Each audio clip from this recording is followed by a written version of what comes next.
Welcome back, everybody, to Mid-Tier Thoughts again. It's me, Austin. Today we're going to be doing something a little bit different today. So not so much range time right now. We're going to be doing a top 5 guns video. We're going to be discussing kind of the 5 guns, or rather 5 categories of guns that I think should be in the Minuteman arsenal. Like basically what you should have, kind of in order of importance, especially like if you're starting out, to hopefully kind of give you a guideline of where to get to from where you've started. So coming in at number 1 is going to be your everyday carry. If you're going to be a responsible citizen and carry a firearm with you every day, or be a Minuteman, whatever prepared citizen, whatever you want to call it, there's no better way to be prepared than to have a firearm on you at all times, something that you carry every day, ergo, everyday carry. So this is going to come in a couple of different flavors and options. I'm kind of going to show off what I have. That's not the end-all, be-all, but these are just recommendations that I have. So personally, I'm a big fan of Glock. So I like the Glock 19. So with the Glock 19, as long as you live in a free state, they have 15-round magazines. These are double stack 9mm. There's lots of options in the striker fire double stack 9mm flavor. You have Springfield, SIG, Smith & Wesson, the 2.0 series, the SIG P320 series, the Echelon from Springfield. Bunch of different options. Me personally, I'm a big Glock fan. Now, the thing I think that is really cool about the Glocks is that this, although it is a 15-round magazine, you can take larger magazines. Magpul even makes some. You can take Glock mags. You can take Magpul magazines. You get 15, 17s. I think this is a 21-round from Magpul. Sticks out the bottom a little bit. They even have up to 33-round mag ones. I would show you one of those, but YouTube is super weird about the way they do rules. Can't show you magazine that high. So you can just imagine, though, how far it'd stick out. Sticks out about here for a 33-rounder. Now, are you going to be rolling one of those around like you're on the west side of Chicago, or the south side of Chicago? Probably not. However, it is pretty cool to me to be able to have a 15-round mag in the gun, a 17-round mag as a backup in my pocket, or extra large capacity magazines in a bag or something like that as part of an everyday carry to kind of give me more ammunition than I really need. So, or should hope to need, rather. So something like a Glock 19, I wouldn't really go much larger than that. A Glock 19 is about a 4¼ inch barrel. Now you can go smaller. One of the other guns I generally carry is a Glock 26, which is basically the baby version of this. Glock also makes the 43X or the 48, which is just a skinny version of this, 10 rounds in a single stack magazine. But there's lots of other options. So the cool thing is, one, you get to carry it with you all the time and have some kind of firearm with you whenever you can't carry a rifle with you all the time. But potentially, your choice could also double as a sidearm if you're wearing full kit, going out and doing whatever. With options like that, you can go a little bit larger, and you can go into the Glock 17 family, which is basically a larger version of a Glock 19 with a 17-round magazine in here, which is also a big thing. A lot of people sometimes get confused because the Glock 17 happens to hold 17 rounds, that they assume that somehow that correlates to the rest of them. Glock's numbering system is super contrived. Doesn't make a whole lot of sense to newcomers, so don't worry about it too much. Now, I like plain Jane on my carry guns. I generally just have night sights. I'll carry a flashlight in my pocket, things like that. Other people do like to get fancier. So for me, my fancier options for something like that, just kind of a representation of something you could have. This is a Glock 34. Now, I wouldn't recommend the 34 for carry just because of its size, but something like this to where you could have a weapon-mounted light on your frame as well as a red dot up high. You could have suppressor height sights if you want to, not necessarily a mandatory thing, but something like this to where you could kind of Gucci it out a little bit more as long as you train with it and get used to shooting with the red dot and being able to manipulate a weapon's light as well. I really do think weapon lights on guns are a good thing. For me, I'm just a little bit bigger guy, and I don't have an incredibly comfortable holster for carrying with a light. If you guys have recommendations for something like that, I'd definitely like to hear you out on something that is a comfortable holster for carrying with a light for a slightly larger guy. So also, if you like more of the hammer-fired stuff, the Beretta 92X Centurion is another really good option. This one, again, is hammer-fired here. So you've got a double action, single action on here. You can mount a weapon-mounted light on here as well. So they do make red dot-capable versions of these. 226 or 229 would be another great option for something like that. The CZ75 series for people who really like the hammer. Personally, I'm not a huge fan of 1911s, but I have seen people carry them, especially if you are in a state where you are cucked by gun laws. 9mm 1911s, 45 caliber 1911s would be a good option potentially as well in the EDC category. So basically, that's kind of your first number one category in order of precedence. Is if you don't have any guns yet, or you're thinking about getting into this, something like that, and you're like, where do I start? Start with a pistol, something you can have with you all the time. The number two category, I would say, is somewhere in the shotgun realm. So the reason I say that, I've got my 870 here, is that shotguns are super versatile.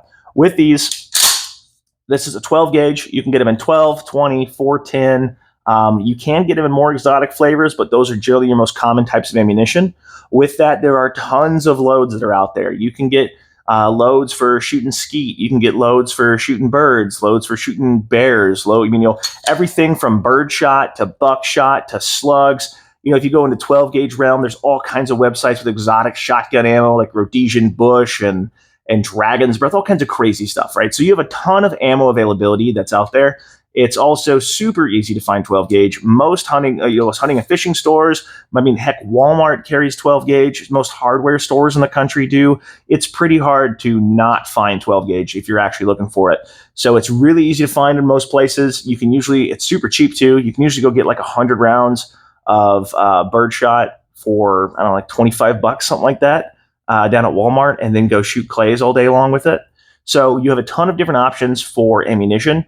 Generally, too, a shotgun like this, it's pretty plain Jane as far as furniture goes, I'm not going to say 100%, but I believe that for the most part, I'm going to say like 95% sure it's going to be legal in all 50 states. Shotguns usually remain like the least regulated, at least in the pump action variety. Once you get into the semi-auto, then they start getting kind of wimpy about whenever it comes to features and things like that, depending on the state you're in. But having a 12 gauge shotgun is a great option. And again, it gives you a ton of ammo availability.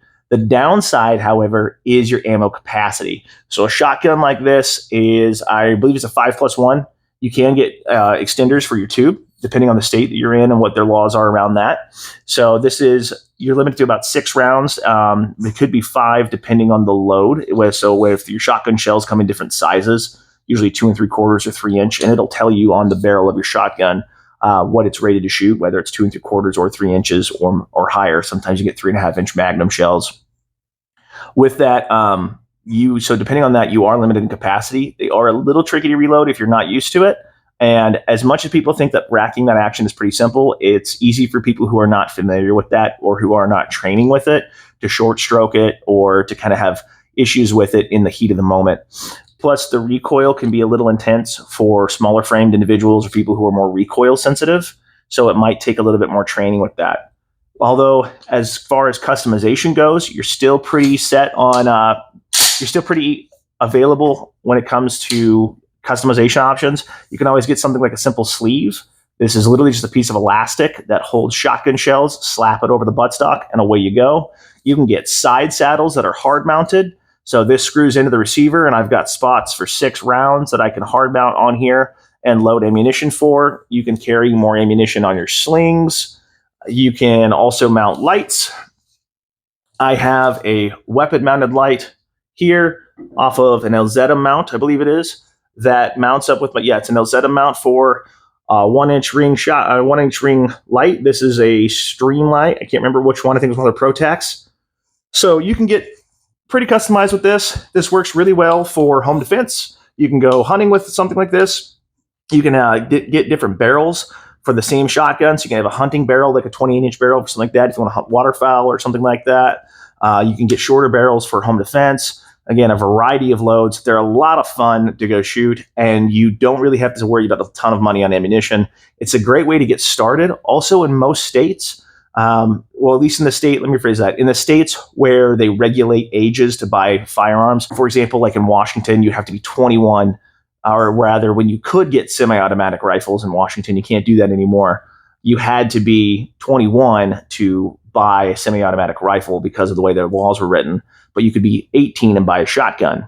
So weird laws come around of that kind of stuff play into it too. So if you're younger and you're starting out, a shotgun is a great way to get started. Also, they're generally really affordable. Even nowadays, like a Remington 870, something like this, even brand new is sub $500. Realistically, you're probably sub $4 on the used market. You're probably looking around $2.5. So you can get into a decent shotgun for very cheap. The Maverick 88 is a great way to start. The Mossberg 500, Remington 870. There's a lot of different options out there when it comes to shotguns. So a lot of really cool stuff on the market. So that's a great way to get into it as well. Now, the third category, when it comes to this, I'm going to say that that's going to be one of the more important categories. So this is what I would consider your fighting rifle. There's going to be a lot of debate about caliber, about make, model, things like that. My take on this is that whatever makes the most sense to you. If you are, in theory, with a bunch of buddies who all have 5.56, it probably makes more sense for you to go 5.56 route. If a bunch of your buddies have 7.62 by 3.9, maybe that makes more sense. Maybe the 308 makes more sense. Whichever one you decide to go with, make sure that you have plenty of magazines, at a minimum of 10. Ideally, I know this sounds absurd to some people. I tell people if you can get 100 magazines, you never have to buy magazines again. They are a wear item. So for me, like I have 100 AR mags, a little over that. And so I have ones that are still in the package I haven't even touched yet. So if anything happens to the ones I have, I've got spares. Or if a buddy buys a gun and needs magazines, boom, I got spares. Whatever you do, whatever one you pick, just get something that is dedicated to whatever makes the most sense to you and go with that. For me, I like AR-15s when it comes to this route. So this is where I would say kind of your general purpose rifle would really start to shine in that area. So with this, I have a Daniel Defense DD-M4 V7. It's got a 1-6 on top from Vortex. Actually, sorry, it's a 1-8. And then I've got top mounted a SIG Romeo 5. So I've got my 1-6 here. I've got my top mounted Romeo 5. I have a Yankee Hill machining suppressor on the end, my bipod. I've got a Surefire light, a foregrip, and then I've got a Geisley trigger in here. So something like this, the reason I have it set up the way I do is that I have this set up as what's called a general purpose rifle. So kind of a dual, jack of all trades type of rifle. That's where I think the fighting rifle category is. Now, whether you want to put glass on it, red dot, run irons, whatever your flavor of that is, I'm least concerned about that and more concerned that it's a reliable rifle and that it is available magazines and available ammunition.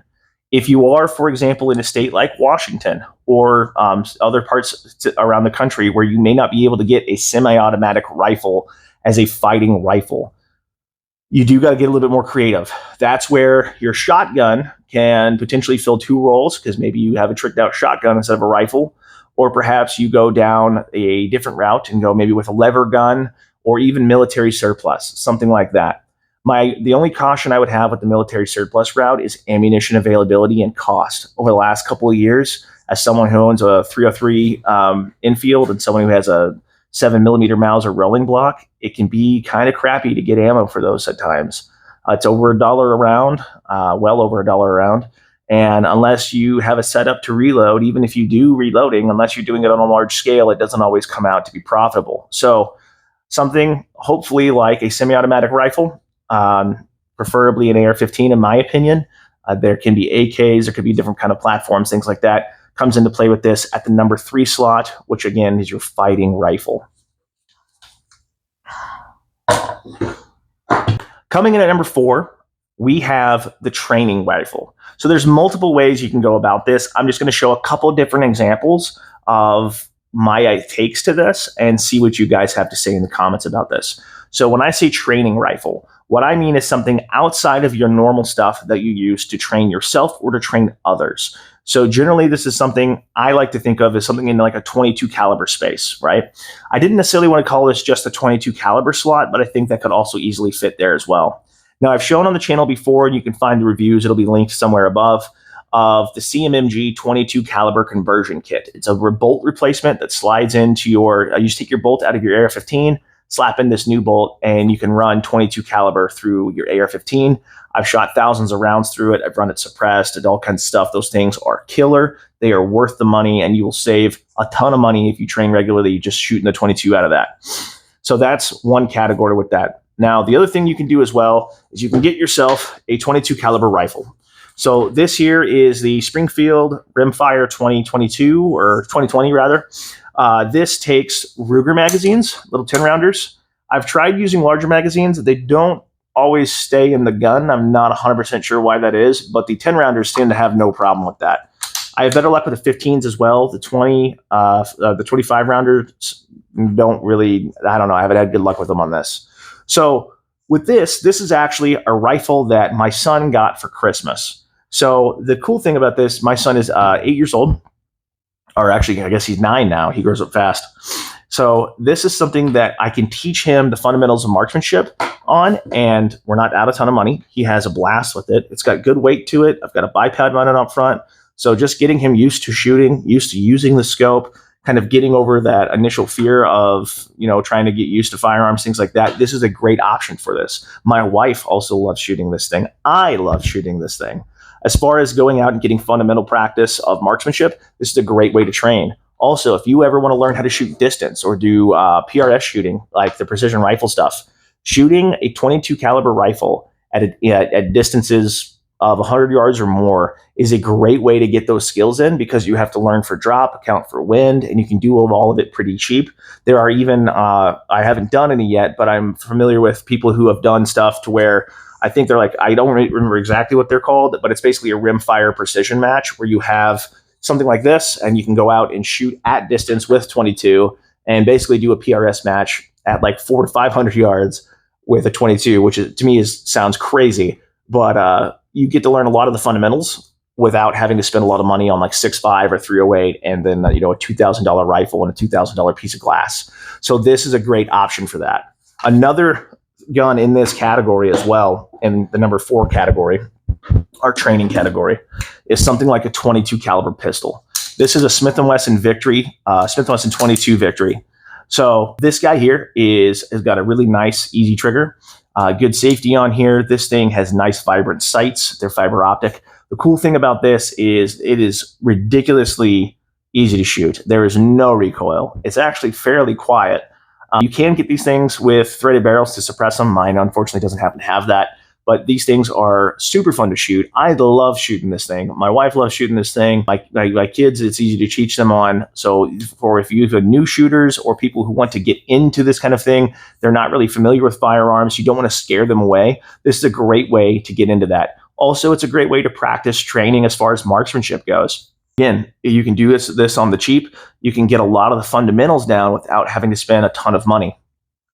Also, if you're in an area where at least you have ranges like the ones that I do, the indoor ranges, a lot of them will do action shoots, which is kind of a shoot and move course, or what's called a fun shoot. And in this, you basically move from place to place to place, kind of like a USPSA match, shooting targets. It's basically it's a USPSA match, but it's not a match, it's just for fun, right? A great way to go in there and get a ton of training and not have to worry about spending a ton of money is to do that with one of these. Get yourself a holster, get a couple magazines, load this thing up, and run it. Same thing goes for like the 22 conversion kits. Anything you can do that you can get into something like that, even if it's just something like a 9mm AR as well, like a PCC, that works as a great option too for that training category, to where you can get a lot of reps in on a similar platform without spending a ton of money. It's a great way to do it. And so I highly recommend something like a 22 caliber rifle or pistol in that training category, just to get those reps in, keep the cost down. Really, it kind of keeps you from having an excuse to not go out and train. So number 4, again, the training rifle category. So now as we come to number 5, 5 is kind of a hard category for me. I couldn't really think of a really strong way to go with this. And so I'm kind of going opposite ends of the spectrum. This is kind of what I'm calling the fun category or the specialist category. So if we've gone down the list and we've been keeping track so far, we've got our EDC, we've got a shotgun, we've got our fighting rifle. Now we've got our training weapon of some category, or some type in that category. And now we're kind of moving on to filling in those gaps.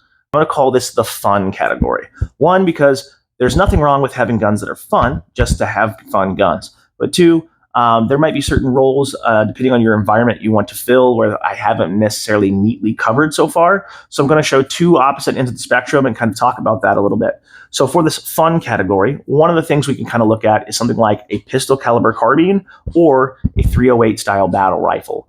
So like I said, these are 2 opposite ends of the spectrum. So my thought process here is sometimes what things call for are not necessarily a fighting rifle. maybe you need to go a little bit heavier caliber. Maybe you're trying to shoot distance. Maybe you need something with a little more oomph. Maybe you're trying to be quieter and you would like to have a lot of rounds on tap, something like that. So 2 different ways of going about this. So with the PCC category, I recommend, this is just me personally, I'm a big fan of the CZ Scorpion. So I have the CZ Scorpion Evo. This is not the latest iteration. It's the V2, not the V3. So with this, you can get magazines from Magpul. Can't tell you how many are in there because YouTube won't let me. With this as well, I've got I still had kept the iron sights on there just out of habit. I've got a Trijicon MRO up here. I've got a front mounted light. And then the cool thing is the barrel actually ends about here. And this is a pistol with a brace. This is a side folding brace. So it collapses nice and small. I guess you could kind of call this a backpack gun, be a larger backpack. But if you had a one with a standard handguard, you'd be cutting off right about where my finger is here. So this could fit pretty small into a backpack. Now, I have this suppressed. So underneath here, it's kind of hard to see. There is a suppressor under there. It's an Omega 9K. So this thing is really quiet, especially if you're shooting 147 grain 9mm. I have no problem running hollow points through here as well. So something like this to where you want a little bit more than a pistol, but you don't necessarily require a full rifle cartridge for whatever it is you may be doing, and you want to stay kind of quiet. This is a great option for something like that. 300 Blackout could fall into this category as well. It's kind of that small backpack gun style. So this is just, again, a one option of many, an MP5, MP5K, something like that. The PSA AK9s would be something that like similar to that category, to where you want to have more than your pistol, but you still want to run pistol ammunition. You could call this, I guess, the PDW type of firearm, something like that. In that category would be a great option. Now, if we're going to go the heavier side of things, and we're going to go with the battle rifle option, going towards a semi-auto 308, something like a G3 FAL, AR-10, something like that. This would be, in my opinion, kind of used for something where the AR-15 works, but you just want something with a little bit more oomph, or something that's maybe a little bit better at distance. So with that, for me, I have a PTR 91. So my PTR 91 here is a G3 clone. I've got a M-LOK rail on the bottom here. I've got a Streamlight mounted to the side. Got that side mounted here with kind of a homemade jury-rigged flashlight cover made out of the bikini cover of a red dot and some electrical tape. Works pretty well. I've got an Aimpoint Pro on top with a Juliet magnifier from SIG behind it. So I've got this set up as more of a battle rifle and less of a DMR. I really did want to set this up as a DMR, and I'm going to be doing some more testing soon. It's just, I think the ammunition that I had at the time wasn't performing as well as I would have liked it to.